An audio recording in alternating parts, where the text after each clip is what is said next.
Oh, LinkedIn is up. Sitting here talking to myself, and YouTube is up. Both the same time, very quickly now. I like how quickly that is responding there to the system. Great internet speed there. Thank you guys for checking in. Justin R. Harris here. Welcome. Business scenario solved every single day. You guys know what this program format is all about. It's all about progression. It's about building based off the Daily Drucker. Like I always tell you guys, go get the book. Get the book. Follow along. Apply it to business. Listen, add this to your playlist. I'm going to expand across probably a lot more platforms to just really get this specific program out the way it needs to be, because there's so much just great information that's being dropped. If you actually tuned into yesterday's or the previous playlist, I won't say yesterday because if you're playing it out of order, then shame on you. But if you did and you saw the playlist before today, then you would understand that this one specifically follows from family business, right? So then we're talking about taking that a step further, and we're going to talk about that for a second. So you guys know what I need you to do.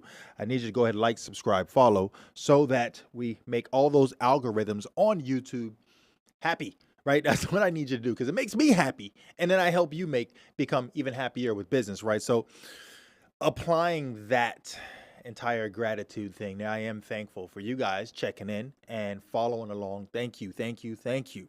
Right? And let's keep the party going. Enough of that mushy stuff. So here's the deal. Family in business. There's a few rules that I want to explain about that. And I'm going to go from details, but you got to understand something. For one, when family works for you, it's real hard to fire family, right? It's just, imagine you just fired a family member and then you're all sitting around the table for Thanksgiving, right? It's just going to be an uneasy situation.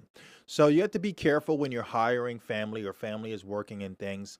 You don't want them to take key positions that are entirely too critical for business operations to the point where you have to talk to them every day and you guys are just on an uneasy platform when it comes to regular conversation, right? You're always going to circle back to business and what happened the other day, and or some sort of uneasiness, or especially if they're in charge of things like finances with business. You just don't want that happening, right? So if you're going to keep family involved with business, let's apply these rules. And I'm going to read them to you because I don't want to skip a beat. So here's the first thing he says.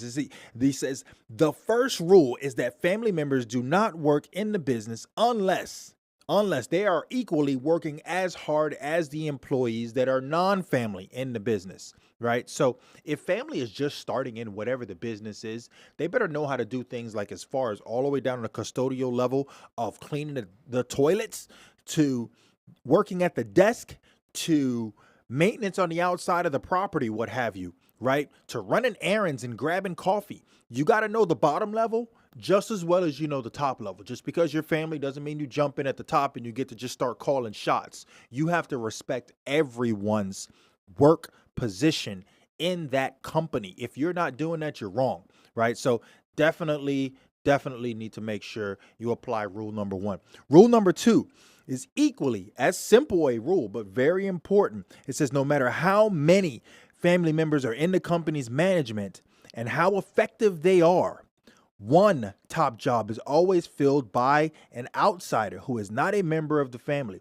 And for exactly the reason I explained to you, your CFO, your person that's in charge of money, if they screw up, you want to be able to fire them. You want to be able to yell at them. You want to be able to hold them accountable.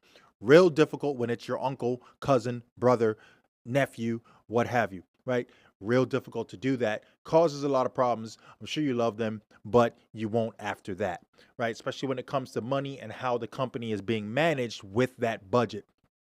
Just the wrong seat to have them in, right? Here's number three. Number three is just as important. This is why these things are so important. There's only three. And when you hear rules, if there's only three, every single one of them are critical. And with this one, it says rule three is that family managed business, except perhaps for the smallest ones, increasingly need to staff key positions with non-family professionals.